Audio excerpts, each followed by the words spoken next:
Selamat datang pemirsa, Pasuruan Info hadir di pekan libur Anda bersama dengan pembawa acara yang akan memberikan berita-berita top 5 minggu ini.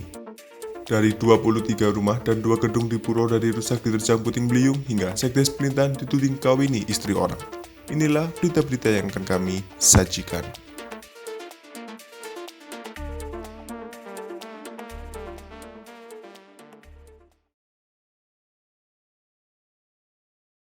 Kebakaran kembali terjadi di kota Pasuruan. Senin 28 November malam, sebuah gudang kayu milik CV Gunung Jati di Randusadi, Kecamatan Gadingrejo dilalap si jago merah. Kebakaran diduga akibat korsleting. Insiden ini membuat pemadam kebakaran kota Pasuruan harus meluncurkan 1 unit water supply dan 3 unit mobil damkar. Anggota damkar kota Pasuruan, Nurul Fatah mengatakan sekitar pukul 8 malam pihaknya mendapat laporan. Petugas langsung memadamkan api setibanya di lokasi kejadian. Setelah padam, damkar melanjutkan dengan pembahasan agar api tidak lagi menalar. Kalaksa BPBD Kota Pasuruan, Samsuladi menjelaskan berdasarkan informasi dari kelurahan, api sudah bisa dikondisikan.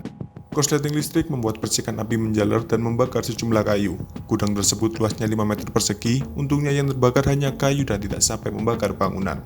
Setelah melakukan pembahasan, pihak CV belum menghitung hasil kerugian. Damkar pun mulai kembali ke markas sekitar 8:30 malam.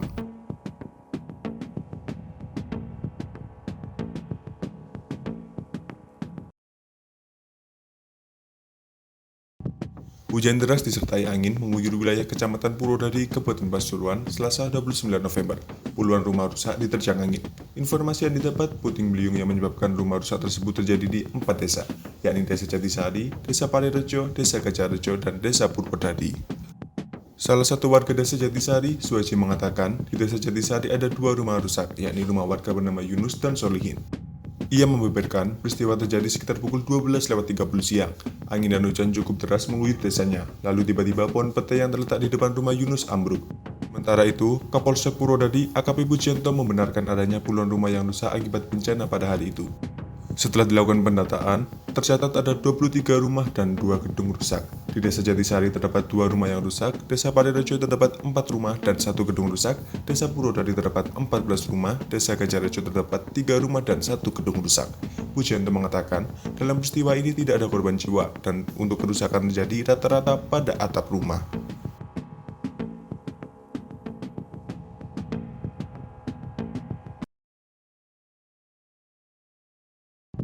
Kecelakaan lalu lintas terjadi di Jalan Raya Purwosari Pasuruan, Rabu 30 November. Seorang pengendara motor tewas usai tertabrak pickup dalam kecelakaan di Desa Samisirah, Kecamatan Wonorejo, Kabupaten Pasuruan. Kanit Laka Satlantas Polres Pasuruan, Dahu Naifi menjelaskan, kronologi kejadian tersebut menurutnya kecelakaan bermula ketika mobil pickup dengan nomor P9337GC yang berjalan dari arah Pasuruan. Mobil tersebut dikemudikan warga Kecamatan Kaliwates, Jember berinisial AS 38 tahun. Saat mendahului kendaraan, pickup tersebut lalu mengarah ke kanan, bahkan sampai memasuki jalur berlawanan. Sementara, di jalur berlawanan melintas H41 tahun yang mengendarai motor Honda Beat dengan nomor N4658TAC. Hunafi menyebut, korbannya berasal dari Desa Bakalan, Kecamatan Purwosari, Kabupaten Pasuruan, kemudian tertabrak pickup. Korban tidak memiliki riwayat cukup untuk menghindari pickup yang melaju kencang, hingga akhirnya tertabrak. Akibatnya, korban mengalami luka pada kening kiri robek, tangan kiri patah, pipi kanan robek, dan dagu robek, sehingga menyebabkan korban meninggal akibat kejadian ini.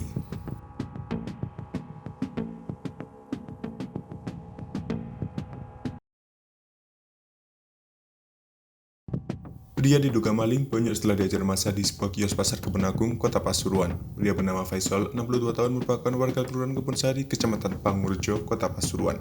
Faisal ketahuan warga saat hendak mengambil handphone milik pedagang mie ayam. Menurut Kapolsek Purworejo, Kompol Eni Purwanto menjelaskan kronologi dugaan pencurian terjadi saat subuh sekitar pukul 4:30 pagi. Kondisi kios masih tutup dan dalam keadaan tidak dikunci sama pemilik kios. Kios mie ayam dan bakso ini sendiri milik warga sekitar namanya Margiono, 48 tahun. Andy menambahkan bahwa pelaku tak hanya mengambil handphone milik pedagang, namun dirinya juga mengambil uang sebesar Rp100.000 yang berada di dalam laci. Setelah berhasil mengambil barang milik pedagang kios, pelaku lalu pergi meninggalkan tempat melalui pintu depan. Namun aksinya berhasil terendus petugas keamanan yang berjaga. Saat keluar, pelaku sempat ditanyai oleh petugas keamanan terkait kepentingannya, tapi pelaku yang panik langsung melarikan diri. Kemudian petugas keamanan dan warga mencoba mengejar maling tersebut. Pelaku yang dikejar oleh petugas keamanan sempat melarikan diri ke pemukiman warga, namun pelaku yang terpojok pasrah dan tertangkap warga. Warga yang geram lalu mengusir pelaku dan kemudian dipisahkan oleh polisi. Saat diamankan polisi, pelaku mengaku terpaksa mencuri guna mencukupi kebutuhan sehari-hari.